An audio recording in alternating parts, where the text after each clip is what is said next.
The United Kingdom looks familiar on a map. 4 nations, a few islands, and a narrow stretch of water separating it from continental Europe. But look closer, and the geography becomes surprisingly strange. There are roads that disappear beneath the sea, rivers that vanish underground, forests that qualify as rainforests, and British territory thousands of miles from London.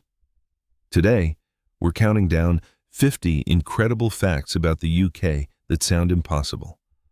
And by the end, you'll realize that Britain is far stranger than it looks. Welcome to Planet Earth Explorer. Let's begin. On England's northeast coast, the village of Lindisfarne can literally be cut off by the sea. A narrow causeway connects Holy Island to the mainland, but twice a day, the rising tide covers the road completely. Drivers who misjudge the tide can become stranded, with elevated refuge huts available above the water. For the island's residents, the ocean isn't just scenery. It controls when they can leave, arrive and receive deliveries, and receive. Off the coast of Suffolk lies the remains of Dunwich, once one of medieval England's greatest ports. For centuries, storms and coastal erosion destroyed the city piece by piece. Churches collapsed, homes disappeared, and entire streets were swallowed by the North Sea.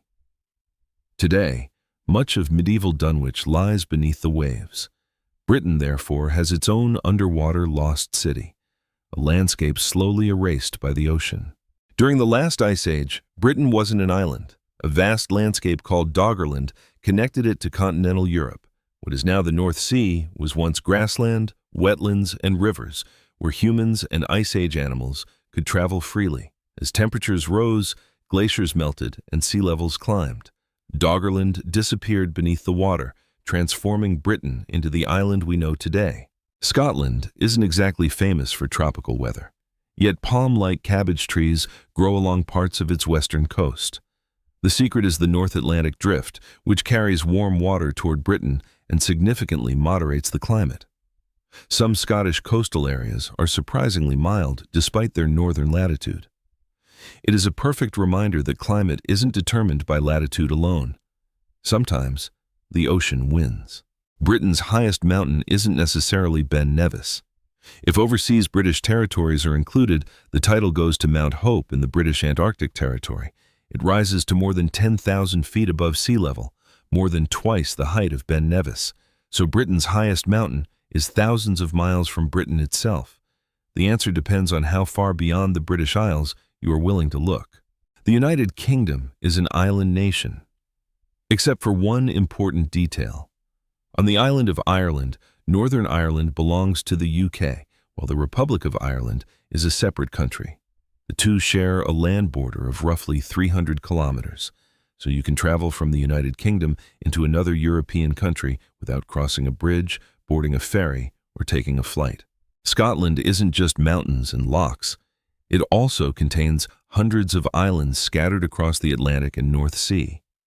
The Hebrides, Orkneys, and Shetlands create an incredibly fragmented landscape. Only a fraction of Scotland's islands are permanently inhabited. Many remain almost completely wild, covered with cliffs, grasslands, and seabird colonies. Scotland is therefore less like one piece of land, and more like an entire world of islands. Since Britain is famous for rain, yet Dungeness on the Kent coast looks almost like another country. Instead of green fields, the landscape is dominated by enormous expanses of shingle and sparse vegetation. It isn't officially classified as a desert, but its barren appearance and unusual ecosystem make it Britain's closest approximation to one. It's a strange landscape in a country better known for clouds than deserts. Britain may look completely stable. Geologically, it isn't. During the last ice age, enormous ice sheets pushed down on northern Britain. After the ice melted, the land began slowly rising again, a process known as post-glacial rebound. Scotland is still rising today, while parts of southern England are gradually sinking. The movement is incredibly slow, but Britain is still responding to an ice age that ended thousands of years ago. In the United Kingdom, the ocean is almost impossible to escape. Because of the country's relatively compact shape, no location is more than roughly 70 miles from tidal waters. Even Britain's most inland areas remain surprisingly close to the coast. That proximity has shaped everything from fishing and trade to cities and naval power. Britain's relationship with the sea isn't accidental. The geography of the country made the ocean impossible to ignore. Here's a geographical surprise.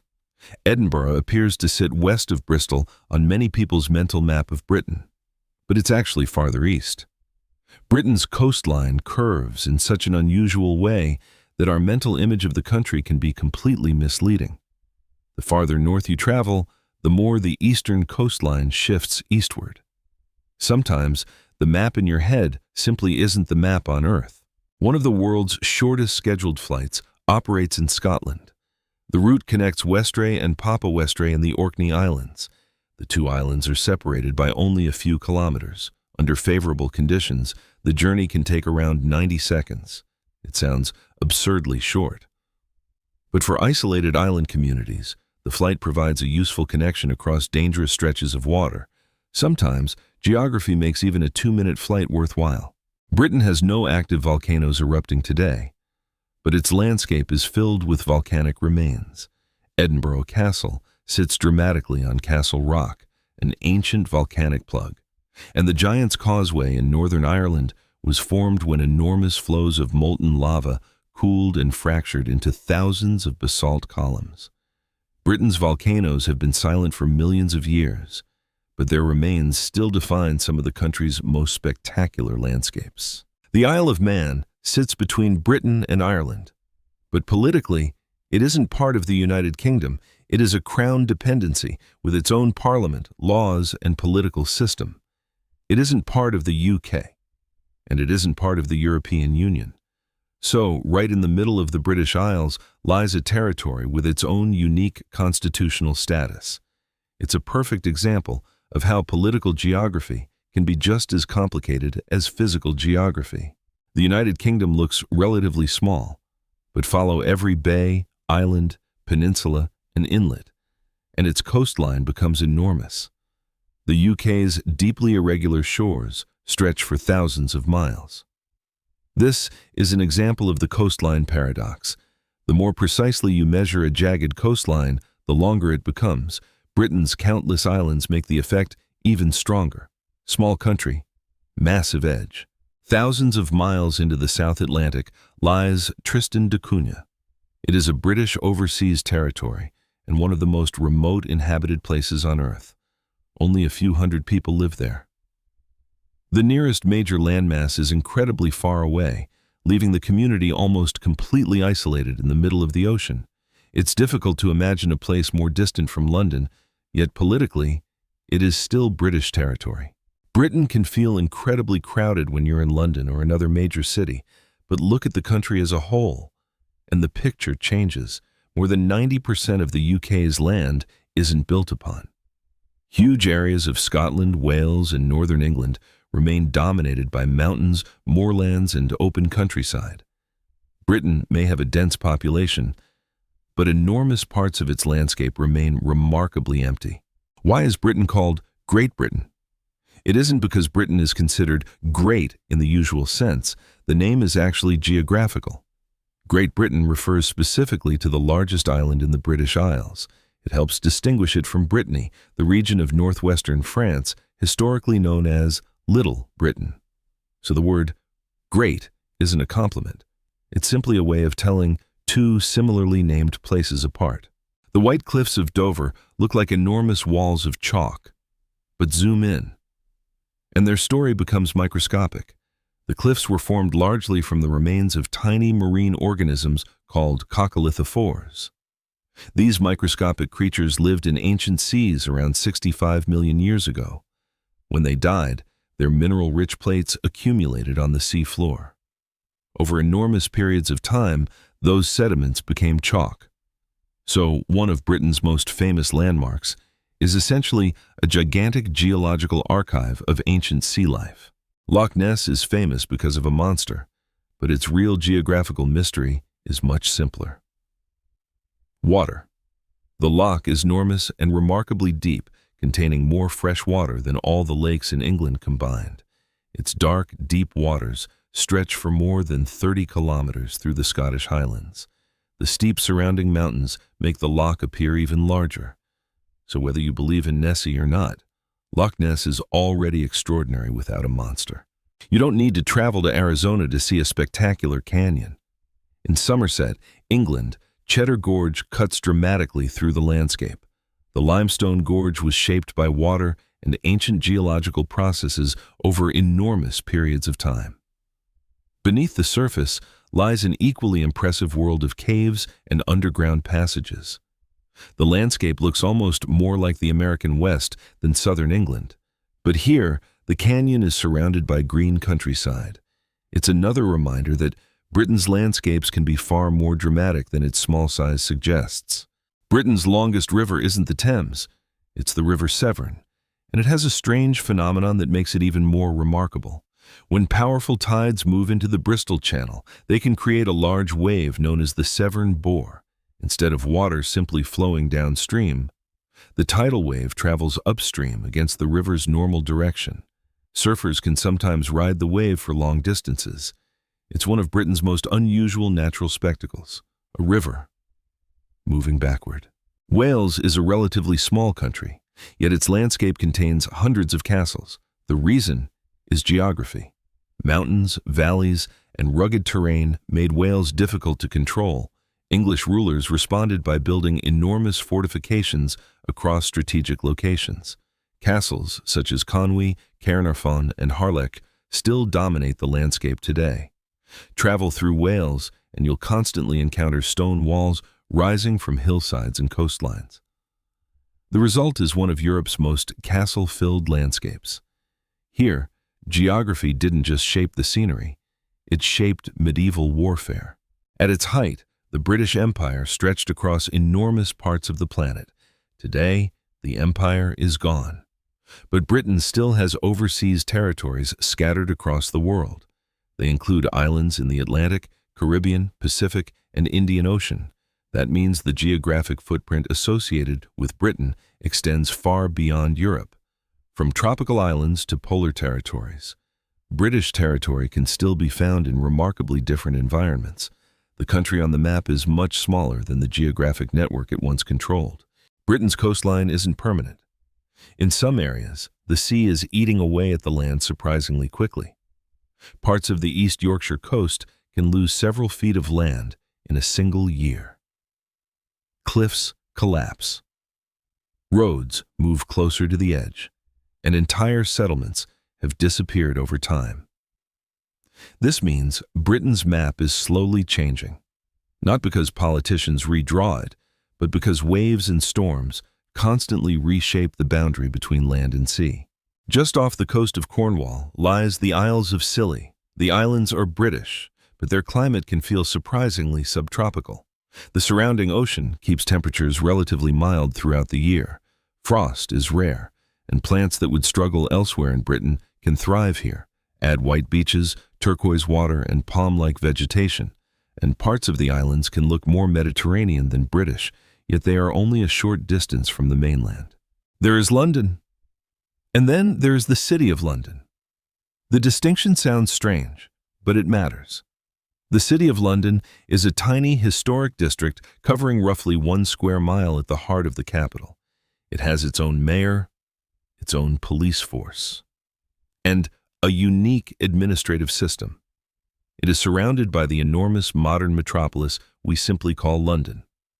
So, when people say London, they can technically be talking about two very different geographic and political entities. England's highest mountain is Scafell Pike. It rises to 3,209 feet above sea level. That sounds impressive, until you compare it with the Alps. There are mountains in Europe that rise more than twice as high. But height isn't everything. Scafell Pike is surrounded by rugged terrain and exposed to unpredictable Atlantic weather. Conditions can change quickly, so while England's highest peak is modest compared with Europe's giants, it can still be a serious mountain for inexperienced hikers. When you hear the word rainforest, you probably imagine the Amazon, but Britain has rainforests too. Along parts of western Scotland, Wales, and northern England, extremely wet conditions support ancient Atlantic oak woodlands. The forests are covered in mosses, lichens, and ferns. Rain and humid Atlantic air create an environment very different from Britain's better-known dry woodlands. These temperate rainforests are rare ecosystems, and many survive in small, fragmented pockets. Britain's rainforest isn't tropical, but it is real. England's famous Lake District sounds like a place filled with lakes. But geographically, the naming is surprisingly complicated. Many of its bodies of water aren't actually called lakes. Some are known as waters, others are tarns, and one famous example, Bassenthwaite Lake, is officially the only body of water in the national park whose name actually includes the word lake. So Britain's Lake District has plenty of water, but surprisingly few things officially called lakes. The prime meridian is the line used to divide the eastern and western hemispheres, and it passes through Greenwich, London. But here's the surprising part. There is nothing naturally special about that exact line. Humans chose it. Greenwich became the reference point largely because of Britain's historical importance in navigation, astronomy, and global mapping. Once enough maps and navigational systems adopted Greenwich, the convention became global. So one of the most important lines on every world map exists because people agreed that it should. Britain may seem crowded, but most of its land is still undeveloped. Large parts of Scotland, Wales, and northern England are dominated by mountains, moorlands, forests, and farmland rather than cities. Population is heavily concentrated around urban areas. That creates a striking contrast. Millions of people can live in relatively small metropolitan regions, while enormous areas remain sparsely populated. From the highlands to the Pennines, Britain still contains vast landscapes where nature dominates the horizon. Far from London, in the middle of the South Atlantic, lies Tristan da Cunha. This remote island group is a British overseas territory. Only a few hundred people live there. The nearest inhabited islands are hundreds of miles away, and reaching the island normally requires a long sea journey. Its isolation is almost difficult to imagine. Yet the community remains connected to Britain through its political status. It's one of the clearest examples of just how far the geographic reach of the UK extends. Britain may look compact on a map, but its coastline is anything but simple. Count every bay, island, peninsula, and inlet, and the total becomes enormous. The UK's coastline stretches for thousands upon thousands of miles. Its jagged shape makes it longer than you might expect for a country of its size. This is another example of the coastline paradox. The more detail you include, the longer the coastline becomes. Britain's small landmass hides a surprisingly gigantic edge. What is Britain's second city? The obvious answer might be Birmingham, which has the second largest population among UK cities. But Manchester often claims the title based on its enormous cultural and economic influence. The debate reveals something important about Britain. London dominates the country to such an extraordinary degree that the idea of a single second city becomes surprisingly complicated. Britain isn't simply a collection of equal urban centers. One city towers over the rest. When you think about tornadoes, you probably think about the United States, but Britain experiences a surprising number of them relative to its size. British tornadoes are generally much smaller and weaker than the monsters seen across America's Tornado Alley. Still, the country's combination of Atlantic weather systems, temperature contrasts, and geography creates conditions favorable to small tornadoes. Britain may not have a Tornado Alley, but it has more twisters than its reputation suggests. The Channel Tunnel connects Britain with continental Europe beneath the English Channel, but digging it wasn't simply a matter of drilling through the seabed. Engineers deliberately targeted a particular layer of chalk marl. This geological material was stable enough to excavate and relatively resistant to water. Choosing the wrong layer could have created enormous problems with water infiltration. So Britain's underground connection to Europe depends partly on a very specific geological layer hidden beneath the sea. Thousands of miles from Britain lies the Great Chagos Bank. This enormous coral atoll in the Indian Ocean contains a scattered collection of islands and reefs. Most are uninhabited. The largest island, Diego Garcia, hosts a major military facility. The territory has also been the subject of major political and territorial disputes. Whatever its future status, its geography is extraordinary. British territory reaches from the North Atlantic all the way into one of the world's most remote tropical ocean regions. Britain's volcanic geography doesn't end in the British Isles. Several overseas territories sit on or near enormous volcanic structures.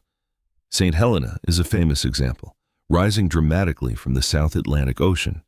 Tristan da Cunha is another volcanic island group formed by forces deep beneath the ocean. These islands are essentially the visible peaks of much larger geological structures hidden beneath the sea. So, Britain's volcanic landscape extends far beyond Edinburgh and the Giant's Causeway. High in the Scottish Highlands lies Wanlock Head. At around 1,500 feet above sea level, it is one of the highest settlements in the United Kingdom. Its elevation gives it a noticeably different climate from much of Britain. Winter snow can remain, while lower regions experience much milder conditions. For a country famous for rolling green countryside, this tiny highland village offers something completely different, a settlement living high above the surrounding landscape. In the Welsh town of Conwy stands a house so small that it almost looks like a dollhouse. Known simply as the smallest house in Great Britain, the building is only around 10 feet wide, yet it was once a real home. According to local history, one of its former residents was a fisherman reportedly more than 6 feet tall. Imagine trying to fit an entire life inside a house barely wider than a modern bedroom. In Britain, even geography can make your home unusually small. Eastern England contains one of Britain's strangest landscapes. The Fens were once enormous wetlands. For centuries, large areas were covered by shallow water, marshes, and peat. Then engineers began draining them. Dutch engineering techniques played an important role in transforming the wetlands into agricultural land. Today, the Fens are among Britain's most productive farming regions. What looks like ordinary farmland was once a huge watery landscape. The countryside here was literally engineered out of a swamp. In Scotland, Dumbarton Rock rises dramatically above the surrounding landscape. The rock is actually an ancient volcanic plug. Its steep sides and commanding position beside the River Clyde made it an exceptionally defensible location. For more than 1,000 years, people used the site as a fortress. Like Gibraltar, its greatest advantage was geography, a massive rock, difficult to attack and easy to defend. Sometimes the best fortress is simply the landscape itself. In the limestone landscapes of the Peak District, some rivers appear to perform a magic trick. Water can suddenly disappear underground. The River Manifold, for example, flows through a landscape where sections of the river can vanish beneath the limestone before reappearing elsewhere. The reason is geological. Water finds cracks, caves, and underground channels inside the porous rock. Above ground, you see a river. Below your feet, an entirely different drainage system is quietly moving through the landscape. Britain may be a relatively small country, but its accents are remarkably diverse. Travel a relatively short distance and pronunciation, vocabulary, and rhythm can change dramatically. From Liverpool to Newcastle, from Birmingham to London, from Glasgow to Cardiff, the voices can sound completely different. This diversity developed through centuries of geographic separation, migration, and local cultural history. So there isn't really one British accent. There are many, and Britain's geography helped keep them apart long enough to evolve. Wales is home to one of the world's most famous long-placed names, Llan Fair Pwll Gwyngyll. The full traditional name is even longer. It describes the location in Welsh, referring to the Church of St. Mary near a pool and other geographic features. What looks to an English speaker like an impossible collection of letters is actually a description of the landscape. In other words, the name itself is a tiny geographical lesson.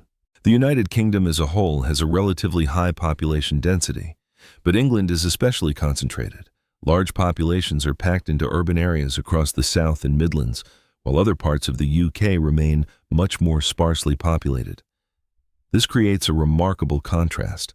You can travel from one of Europe's busiest metropolitan regions into enormous stretches of countryside within a relatively short distance. England's geography is therefore a story of extreme concentration and surprisingly close proximity to open land. Britain has a law that sounds like something from a medieval fantasy. The Crown has historically held special rights over certain mute swans on open waters. The tradition dates back centuries, when swans were considered valuable food and status symbols. Today, the tradition is largely ceremonial and connected with conservation. But the idea remains fascinating. A bird swimming peacefully on a British river can have a centuries-old connection to the monarchy. Britain's geography comes with some surprisingly unusual laws. Here's one of the most important facts on the entire list. The United Kingdom isn't simply one nation, it is a union of 4 countries: England, Scotland, Wales, and Northern Ireland. Each has its own history and distinct cultural identity. Scotland, Wales, and Northern Ireland also have their own devolved institutions, while the UK Parliament sits in Westminster. This is why Great Britain and the United Kingdom aren't interchangeable terms. Great Britain is the island containing England, Scotland, and Wales. The United Kingdom is the political union that includes those 3, plus Northern Ireland. From disappearing roads to underwater cities, from volcanic islands to ancient rainforests, from remote territories in the South Atlantic to rivers that vanish beneath the ground. The United Kingdom is a geographical puzzle. Its borders were shaped by oceans, glaciers, volcanoes, and centuries of human history. And perhaps that's what makes Britain so fascinating. It may look small on a map, but hidden inside that small shape is an extraordinary variety of landscapes and stories. So, which of these facts surprised you the most? Was it the village that disappears beneath the sea, the ancient landscape beneath the North Sea, the remote British Islands, or perhaps the fact that the United Kingdom is actually a union of 4 countries? Let us know in the comments. And if you enjoyed exploring the hidden geography of Britain, don't forget to like, subscribe, and join us for the next journey. This is Planet Earth Explorer. Keep exploring.